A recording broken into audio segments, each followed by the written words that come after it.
오늘 준비한 내용은 마약 딱 한 번도 안 되나요? 라는 얘기입니다. 요즘 사회적으로 정말 이슈죠. 그래서 원래 저의 계획은 마약이 얼마나 위험한지를 보여드리면서 여러분께 마약에 대한 경각심을 주는 강연을 해야겠다라고 생각을 했었는데요. 요즘 너무나 다양한 매체에서 너무나 많은 자료로 경각심을 이미 주고 있는 것 같아요. 그래서 저는 오늘 이 시간을 통해서 마약 중독 연구는 어떻게 하고 있는지, 그리고 치료법엔 뭐가 있는지 한번 간단히 보여드리도록 하겠습니다. 네, 먼저 중독이란 요즘 너무 이슈죠. 자, 제가 중독이라는 얘기를 했을 때 여기 보이시는 농약을 떠올리시는 친구도 있을 거고, 보거독, 수은 중독 이런 걸 떠올리실 수도 있어요. 혹은 필로폰, 헤로인, 코카인을 떠올리는 친구도 있을 거고요. 술, 담배, 그리고 카페인을 떠올리는 친구도 있을 겁니다.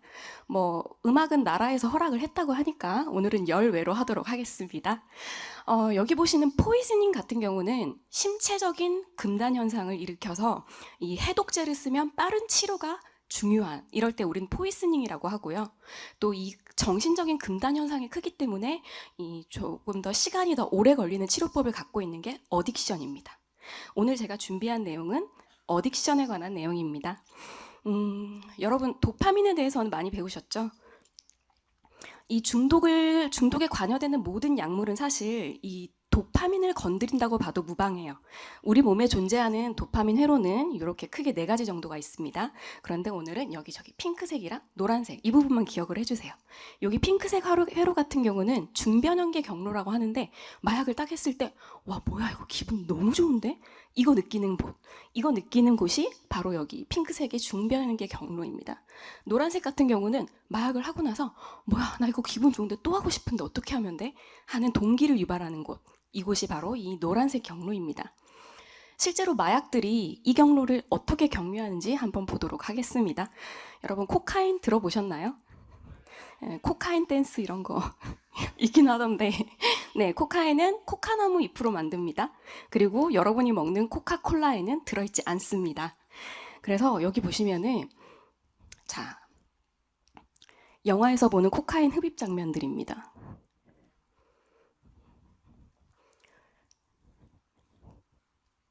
수리남 보셨나요? 보면 안 되죠? 네. 코카인 같은 마약은 유독 코로 흡입을 많이 해요. 왜 그럴까요? 이 코카인은 굉장히 작용 시간이 굉장히 짧습니다. 금액은 굉장히 비싼 마약이고 작용 시간은 짧아요.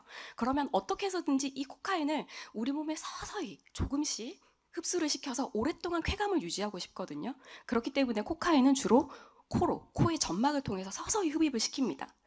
이 우리 뇌에서 요 핑크색이랑 노란색 경로에서 일어나는 일이에요. 시냅스 전 뉴런에서 도파민이 만들어져서 분비가 돼요. 시냅스 후 뉴런에서 이 도파민이 작용을 하죠. 그리고 이렇게 사용된 도파민은 일부는 소멸이 되는데 일부는 돌아가야 돼요. 그런데 코카인은 어디에 작용을 하느냐? 이 돌아가는 통로를 막고 있어요. 그러면 도파민은 돌아갈 수가 없겠죠. 돌아갈 수 없는 코카인은 다시 작용을 하게 되는 거예요. 그래서 코카인은 도파민의 재흡수를 억제한다. 이런 경로로 작용을 합니다. 다음은 필로폰 많이 들어보셨죠? 자, 메스암페타민, 히로뽕이라고 얘기를 하고 에페드린 계열의 약물입니다. 브레이킹 배드 보셨는지 모르겠는데 영화나 드라마에서 유독 공장이나 연구실에서 만들어내는 마약들 있죠. 대부분이 필로폰입니다. 왜 그러냐? 코카인, 아편, 대마 이런 류들은 우리가 원료 자체를 구하기가 너무 힘들어요. 그런데 이 필로폰의 원료는 에페드린이거든요. 에페드린이 어디에 들어있느냐? 감기약에 들어있습니다. 그래서 감기약의 성분 조정을 통해서 우리가 필로폰을 충분히 만들어낼 수가 있었거든요. 그런데 지금은 못 만듭니다. 감기약 성분에서 에페드린을 제외시켰고요. 지금은 만들 수 없는 마약이 되었습니다. 여기 보시면 필로폰의 작용 경로입니다. 보시면 아까 핑크색, 노란색 경로에서 일어나는 일인데 도파민 뉴런이 나오는 통로를 아주 활짝 열어줍니다. 그래서 어떠냐? 한 번도 필로폰을 해본 적 없는 사람이 처음 필로폰을 하게 되면 정상인 대비해서 1200배의 도파민이 분비가 됩니다. 정말로 쾌락의 끝을 맛볼 수가 있겠죠?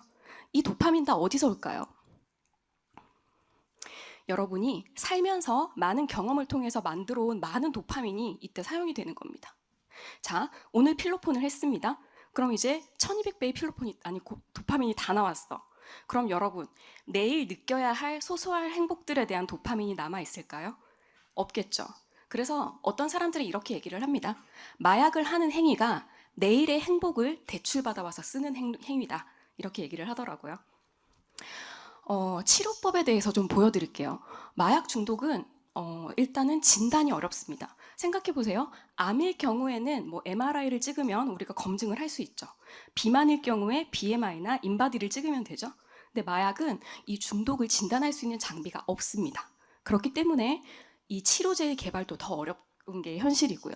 그리고 마약 중독의 치료제라고 현재 나와 있는 약물들이 있는데 이 약물들은 마약 중독 상황에만 적용이 되는 게 아니라 평소의 모든 감정 상태를 다운시키게 되는 거죠. 그렇기 때문에 사람이 사람답게 일반 생활을 하는 데는 방해가 될 수 있는 거죠.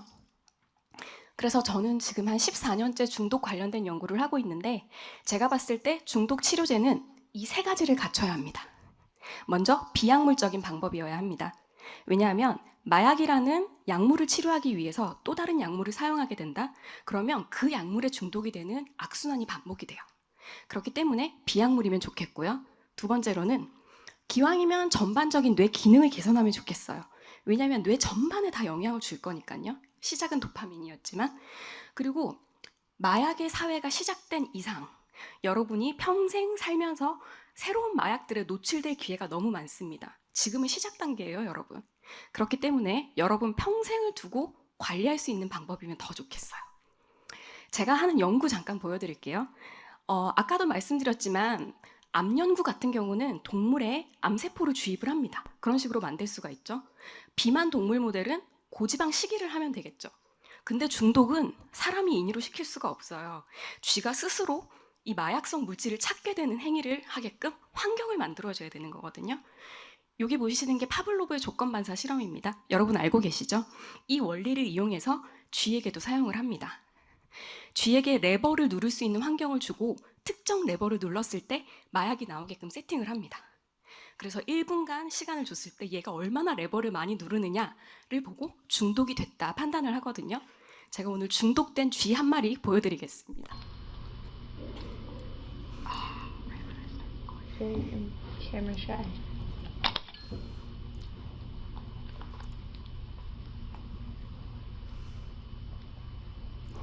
레버를 누를 때 약이 나오는 거였어요. 눌러보니 기분이 좋아. 점점 누르는 속도가 빨라집니다.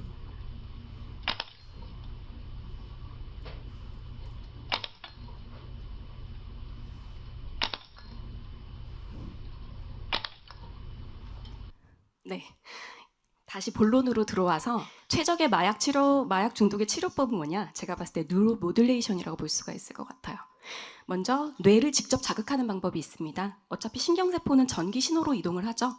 그래서 뇌에다가 도파민 분비가 필요한 부위가 있으면 전기 자극을 줄 수 있는 전류를 심습니다. 이 사람 여기 이거 보이시나요? 뉴로 스티뮬레이터를 장착을 하고 선이 연결이 돼서 뇌 속으로 전기 자극이 주는 장치를 심었습니다. 실제로 파킨슨 환자한테 사용이 되고 있는 방법이고요. 여기 옆에 보시는 경우 같은 경우는 자기장을 활용해서 뇌에다가 자극을 주는 방법입니다. 이 뉴로 모듈레이션 굉장히 신기술 같은데 저는 받아봤습니다. 여러분 중에서도 받아보셨을 거고요. 박사님들 중에서도 받아보신 분이 있을 거예요. 이겁니다, 여러분. 저는 한국한의학연구원에서 왔죠. 예, 바로 침 치료입니다. 여러분, 어딘가에 통증을 느꼈을 때 한의원에서 침을 맞거든요. 그러면 특정 부위에 침 자극을 주고 전기를 흘려주죠. 고헤르츠, 저헤르츠를 반복적으로 흘려줍니다. 그때 보시면 저헤르츠에서는 엔돌핀이 분비가 되고요. 고헤르츠에서는 다이노핀이 분비가 됩니다. 얘들이 오피오이드 펩타이드인데요. 오피오이드가 진통제 계열이거든요. 아편에 해당하는 물질이죠. 그래서 이것과 비슷한 원리로 침 치료가 진통 효과를 냅니다. 그리고 또 다른 사용 예시 하나 보여드릴게요. 여러분 뚜렛 증후군이라고 아시죠? 뇌의 신경세포가 적당히 조절을 하지 못해서 틱이라는 증상으로 나타납니다. 이 틱을 치료하기 위해서 신경 자극을 하는데 여기 보이시는 정중신경, 여기를 자극을 합니다. 근데 이 정중신경이요, 한의학에서 말하는 내관혈 자극과 일치하는 자리입니다. 그래서 뇌관혈을 자극했을 때 이 뚜렛 환자의 틱 증후군이 어떻게 나아지는지 같이 보도록 하겠습니다. 지금은 스티뮬레이션 오프 상태입니다.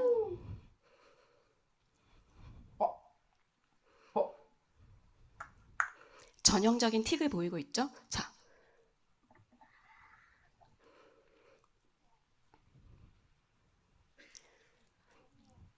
정상인과 다를 게 없죠?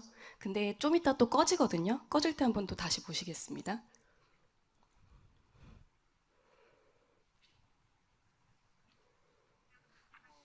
예.